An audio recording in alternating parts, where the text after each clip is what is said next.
So everybody, this is scenario one. We're buying equipment. We look around, see what they have, and we start haggling over the price. So any questions? No, sir.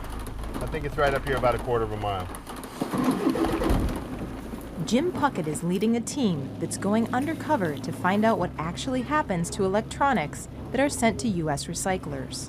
Most of the public still thinks a recycler is a recycler and that they're going to recycle it right there in America. They're really exporters, and they don't care what happens at the other end.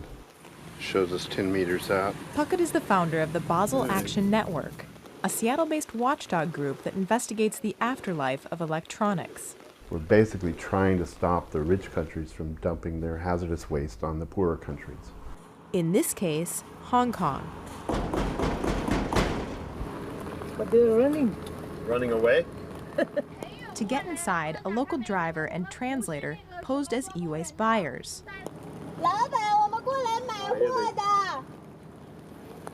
我就说是想要看一下那个电子器件的那些零部件嘛。 With people buying new computers and other electronics more frequently than ever, electronic waste is now the fastest growing waste stream in the world. On top of that, it contains toxic materials that can poison people and the environment. This investigation began months ago, when Puckett's team put GPS tracking devices inside 200 old computers, printers, and TVs. Then they dropped them off at locations across the country, at recycling facilities, donation centers, and electronics take-back programs, including some of the industry's most reputable companies. We sat back and said, where are they going to go? And the little devices went out and spoke to us, saying, this is where I am. Puckett's group partnered with Carlo Roddi of the Sensible City Lab at the Massachusetts Institute of Technology. Tracking is really the first step in order to design a better system. One of the surprising things we discover is how far waste travels. You see these kind of global e-waste flows that actually almost cover the whole planet. Each device traveled an average of about 2,500 miles, and around a third of the tracked computers were exported. Of those, most ended up here. Hong Kong is home to one of the world's busiest ports. Ships deliver more cargo than is possible to inspect. As a result, Hong Kong has a reputation for being a transit point for illegal trade and smuggling of all kinds. Turn right onto Tin Fog Road. Most of the exported tracked devices led Puckett to a little-known part of Hong Kong called the New Territories. It's really a frontier. It's really cowboy land out there. Puckett followed one tracked printer here to a place that calls itself a farm. Farmland. Farmland? Yeah, that's a great farm in there. You would have no idea that there was a huge scrapyard there until you look over the fence. Inside, they found printers being taken apart by immigrant workers. I'm looking for asset tags to tell me where the material came from. I look for the environmental harm issues. I look for the workstations to see how those workers might be exposed. Many of the workers handle hazardous material without protective gear. One concern, printer toner, a probable carcinogen. There's no protections of this labor force. There's no occupational laws that are going to protect them. Jackson Lau is the head of the Hong Kong Recycling Association. He runs a licensed recycling facility in the New Territories, and he says the junkyards in the area that import e-waste are unlicensed and unregulated. 只不過停留喺一個分類拆解個過程，咁整個呢個處理過程咧，其實就唔係一個好完善嘅設備嘅，咁形成咗咧有啲冇價值嘅嘢咧會堆放咗喺香港裏邊咧。老細 Look at the tubes. Many tubes thrown on the ground here. The white fluorescent tubes light up LCD screens. Each of them contains mercury, and even a tiny amount can be a neurotoxin. Day in and day out, these workers are completely oblivious to this hazard, are smashing these.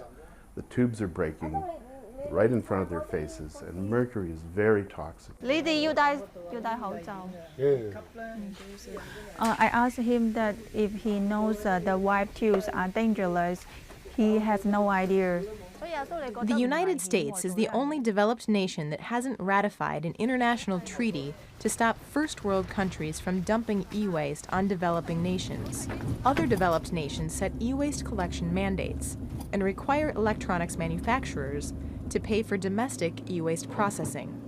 Further, the United States has no federal laws requiring electronics to be recycled. Half of states allow electronics to be dumped in landfills. John Shigarian is the CEO of Electronics Recycling International, the largest e-waste recycling company in the United States. It takes hundreds of employees in each facility to do the real work of electronic recycling. He says that some recyclers are exporting to cut costs because in the last 2 years, their biggest source of revenue has plummeted. At the height of the market, when we would go to sell steel, plastic, aluminum, gold, silver, palladium, copper, we were getting 14 to 15 cents a pound more than we are today. Dell Reconnect, an exciting program that makes getting rid of old technology easy. Dell was the first major computer manufacturer to ban the export of non-working electronics to developing countries. They partnered with Goodwill, allowing people to drop off old computers of any brand for free to be refurbished or recycled. The electronics are either dismantled on site or sent to Dell's recycling partners. Dell says that more than 400 million pounds of e-waste has been diverted from U.S. landfills because of their program. But the Basel Action Network and MIT's investigation concluded that tracking devices placed in old computers and dropped off at participating Goodwill locations ended up in Hong Kong, China, Taiwan, and Thailand. Beth Johnson manages Dell's program. If there's something that did not follow the system, we would certainly want to know about it, and we would certainly take corrective action. In a written statement, Goodwill Industries said it's committed to responsible recycling and encouraged its member organizations, which are autonomous, to review their contracts with Dell. Back in Hong Kong, Puckett finds more clues to the scale of the problem. The laptop with an LCD screen ending up here in Hong Kong and new territories for the Los Angeles school system. Unbelievable. Puckett finds electronics from U.S. police departments, jails, hospitals, and libraries. The government is always trying to save taxpayers' money, so they are obliged in some cases to always do the cheapest thing. For now, market forces are driving e-waste exports. Throwing it on the bank here. Without a federal law banning the export of e-waste, there's little incentive for the industry to change.